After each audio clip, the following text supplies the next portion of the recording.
What is going on, YouTube? I am Germ here. We're back on Twitter today. We're going to be talking about some more off-season. Yeah, it's the time between spring and summer split. It's kind of off-season, middle of the season, off-season, whatever you want to call it. Rumor, speculation, news about this Fnatic mid lane situation. This was the biggest story coming out yesterday, and there's still a ton of puzzle pieces left to find out what exactly 100 Thieves is going to do in terms of their whole roster if this does even end up working out, and then what Fnatic would be doing in terms of their whole roster if this thing does end up working out.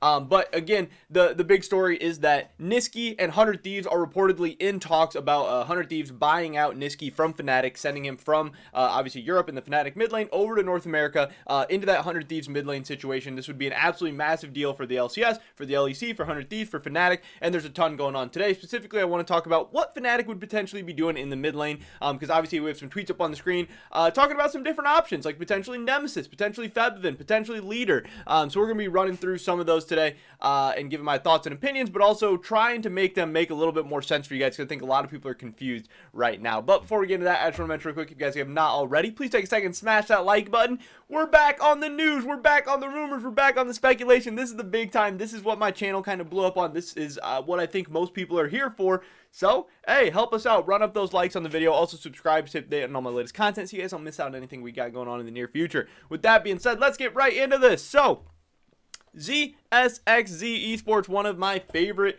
rumor, speculation, news accounts, whatever, he's got the inside sources in the LCS and the LEC, was talking about how Fnatic Nemesis could happen, and I posted a video about that last week, somewhat tongue-in-cheek, joking about Fnatic calling back up Nemesis after, they tried to replace him, and then things didn't really change much in this last split. Yeah, Nemesis was bad last year. Yeah, he was bad in summer. Yeah, he was bad in playoffs. Yeah, he was bad at Worlds. But now Nisqy came in, and Nisqy was probably better than what Nemesis did, but they were comparable. They were similar. The team had similar, if not even worse, results. So there's obviously people talking about Nemesis potentially being an option, especially with Nisqy gone, and since it's this awkward time between spring and summer split where there's not a lot of options, there's not a lot of free agents out there, you're not going to be able to buy out a bunch of teams mid laners, because teams need rosters for the summer split, and on such short notice when there's not a big free agent pool, a lot of teams aren't willing to give up their players. A lot of players aren't willing to leave their teams, especially to come to Fnatic. That's kind of looking like a dumpster fire right now. It just seems like a whole really big mess, but obviously there are some options out there. Nemesis being a free agent, being a content creator, streamer for Gen G right now, he obviously becomes an option.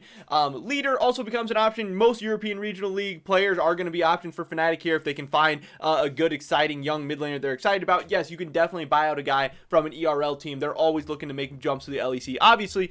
But who I want to talk specifically about in this video today, and who I think is the most likely replacement for the summer split, not for the long term. I do not think Febiven is going to be the long-term solution at all for Fnatic, and I don't even think they think he's going to be the long-term solution for Fnatic. But who I would project and predict at this point to be the most likely starting mid laner for Fnatic on day one of the summer split, if this Nisqy news does go down, which I think this one is legit. Again, you never really know, but at least they are in talks. That does seem pretty solid. That I think that Febiven would be that starting guy on day one. Obviously, Febiven was brought into Fnatic Rising in the offseason, and they, European Regional League is usually built up of young, inexperienced players, but Fnatic went and got a veteran mid laner that the team was very familiar with for a reason. Maybe it was because what if Nisqy doesn't work out? What if Nisqy wants to leave? Maybe it was because what if our team as a whole just doesn't work out and we want to start building towards the future? They went and got this guy as their backup, as their handpicked insurance policy for a reason. Because if they didn't ever have a plan of giving him a shot or potentially calling him up if things went awry, or having him there and having confidence in him, it wouldn't make sense for them to ever have had him on Fnatic Rising. Why would you not go get a younger, more inexperienced guy who could potentially develop into one of the next stars of tomorrow? A lot of the times that is what these academy leagues, these European regional leagues are for. They're trying to develop young, inexperienced talent, giving solo queue players or giving younger amateur players a stage, an opportunity to perform and really show what they've got. And obviously that's not Febiven. He's been in the competitive scene for years now, 5, 6, I don't know exactly how many years, but I know he dates way back to old school Fnatic, and he's been in NA for a couple years. Now he's back in Europe. You know, this is a veteran of the scene, and whether you think he's good, great, bad, you know, the opinions of Febiven are all over the place. For the most part, you know what you're getting here. Fnatic knows what they're getting as far as like the person, the player. Maybe some people are saying he's gotten worse over the years, maybe not, you know, who knows exactly, but Fnatic knew what they were getting here with Febiven. They knew this guy wasn't going to randomly develop into like a star mid laner out of nowhere, but overall I would say he's pretty damn solid. He was pretty great for Europe previously in his previous stint. Went to North America and he was pretty good. You know, he wasn't amazing, but he was a solid middle to middle upper of the pack mid laner, and now returning back to Europe. Obviously there's a lot of people who are questioning just how he's done in European regional leagues, and questioning why Fnatic would potentially even be considering bringing him back to the mid lane now. So I want to take a look at kind of how things have gone for Fnatic Rising this year. So, Fnatic Rising competes in the NLC. This is the Northern European Championship, the Northern European Europe Regional League, where they were in Group B, and in this group they did go 8-2. They dropped games to Barrage and Riddle Esports, so they finished 8-2 in the regular season. This got them first in their group, which was great. Got them into the spring playoffs, and in the spring playoffs, they ended up finishing second, which got them into the European Masters play-ins.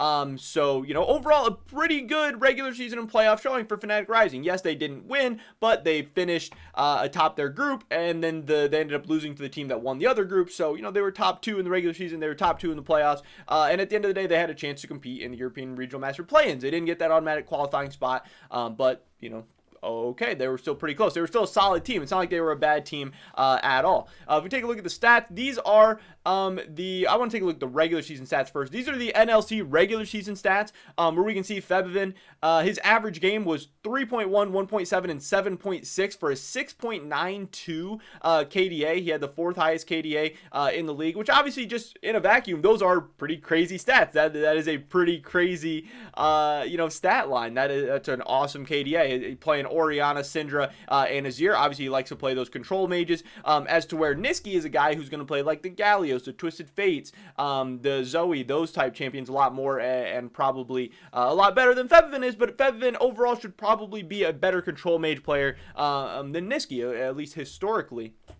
So Febiven had a pretty good regular season. You know, he wasn't the highest in terms of KDA. Maybe there was some games where he didn't do as great, but overall pretty solid. In the playoffs, a lot of the same.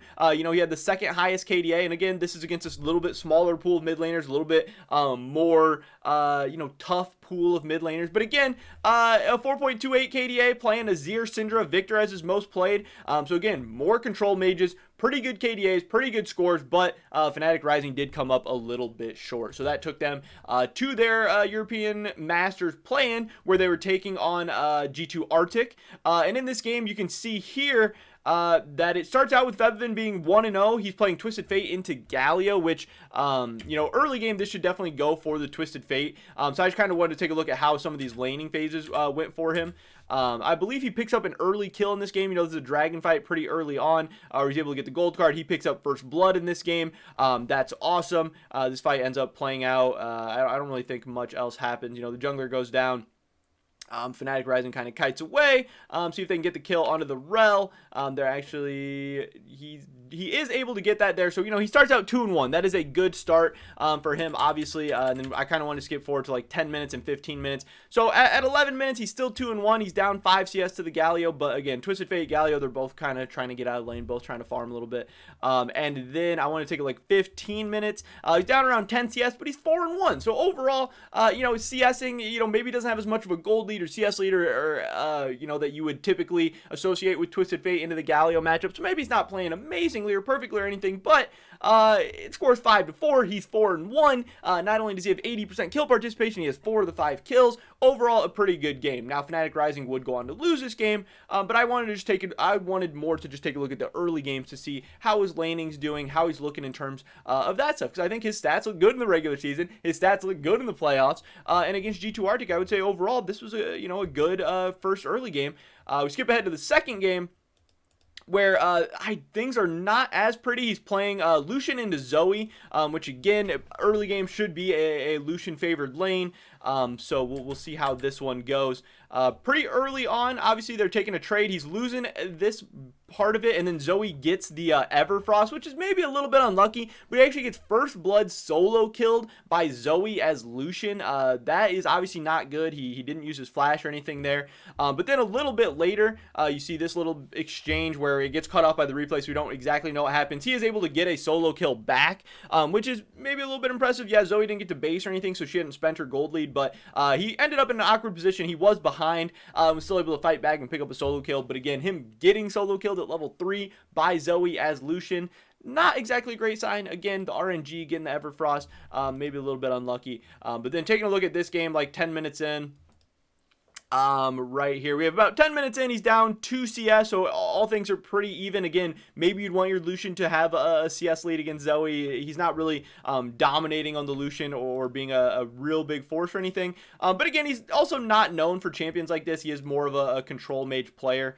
And then 16 minutes in, he's down to like 11 CS. He's 1-2. So this game was definitely not as good. But again, this is forcing him onto a little bit different champion, a little bit different pool. And also with him getting solo killed early, he was put a little bit behind. So do I think he played amazingly against G2 Arctic? They ended up getting swept 2-0. They get knocked out. They don't qualify for European Masters. And Febiven did not look great. But overall, in the NLC, I think he had a good regular season. I think he had a good playoffs. And against G2 Arctic, he had one good game, one bad game. I think people are really kind of overblowing how bad Febiven has been in the European regional leagues. And also the fact that he does not, just because he starts for Fnatic in the summer, that does not mean he is their long-term mid laner. Fnatic is definitely going to be looking for upgrades at a lot of positions in this offseason. They're probably going to be looking for a new top laner, probably a new support, probably a new mid laner. I would not be surprised at all if Fnatic only brings back Upset and Self-Made next year, because I think they are still trying to sign Self-Made to an extension. But it seems like Bwipo and Hilly are gone, and obviously Nisqy is in talks of being gone already as well. I think Febiven could just be a solid short-term solution. Do I think he's going to come into, into the LEC and be an absolute beast? No. But I rated Nisqy like potentially the 4th or 5th best mid laner in the LEC this past season. And would Febiven maybe be a little bit worse than that? Maybe. But in certain metas with certain champions, maybe he'll be a little bit better as well. Or maybe he'll just be, in the end, pretty even. And obviously what Fnatic can gain from this is a buyout from Nisqy. If they are selling him to 100 Thieves, they can get some money.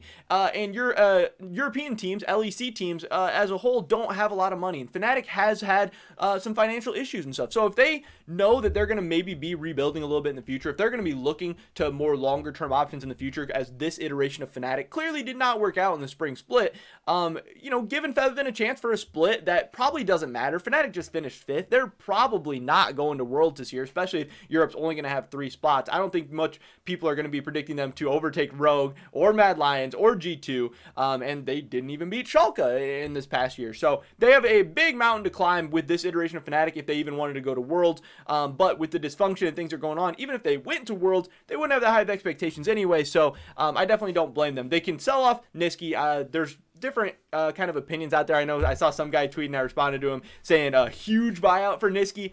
I don't think it's going to be a huge buyout. I mean, NA just had Nisqy last year. They just saw him. If North American teams wanted him and wanted to go harder for him and were willing to spend a ton of money for him, they would have done it in the spring. And then also, Nisqy's stock has gone down since he left Cloud9. This season on Fnatic did not make Nisqy's stock go up. Teams are not going to be spending huge buyouts on Nisqy. But could Fnatic get some money for him? Yeah, it could be a decent buyout. It could be a sizable buyout. I would not say huge buyout by any means. I think that is a complete overreaction. But yes, the money would help Fnatic, especially if they do want to go out and try and sign some bigger free agents, whether it be a mid laner, top laner, support, whoever. So I think it does make a lot of sense. Again, I would be kind of surprised if it was Nemesis. That'd be weird to kick him and then bring him right back. Leader, seems like an interesting option, but I don't know. I'm not really sold on him. So I think of these 3 options, I do think Febiven is the most likely. And that is not me saying that I think Febiven is going to come in and be a beast or even be good for Fnatic. But I think he has a chance to be solid. And I think people are kind of overblowing how bad he's been in the European regional leagues and how good Nisqy's been in Fnatic. But also understanding that when you're in the European regional leagues, you're practicing against other ERL teams all the time. You're playing with ERL players. it can be kind of a hard environment to maybe stand out and improve in. When you get to the LEC, you're playing with LEC teammates, you're scrimming against LEC teams all the time. It can help, you get better really, really fast. I think a month of scrimming with Fnatic would probably have Febiven looking a lot better all of a sudden, especially a guy historically who's been able to play at a very, very high level. But yeah, just kind of my thoughts and opinions on everything going on. Again, these are the 3 names we're hearing for the Fnatic mid lane right now: Leader, Nemesis, and Febiven. Maybe a new name pops out as European Masters goes on, who knows. But if this does work out, if Nisqy does go to 100 Thieves, obviously Fnatic is going to be in the market for a new mid laner. And since they have Febiven already under their organization, I think he kind of seems like the most likely or kind of the obvious answer, but that doesn't mean they couldn't go somewhere else. But that's pretty much it for this video today, guys. Thank you so much for watching. I definitely appreciate it if you dropped a like. It really helps out the YouTube algorithm. Leave a comment down below. What should Fnatic do in the mid lane? Nemesis, Febiven, Leader, somebody else? I'd love to hear your guys' thoughts and opinions. Subscribe to stay up to date on all the latest content. Hopefully I catch you guys in the next one.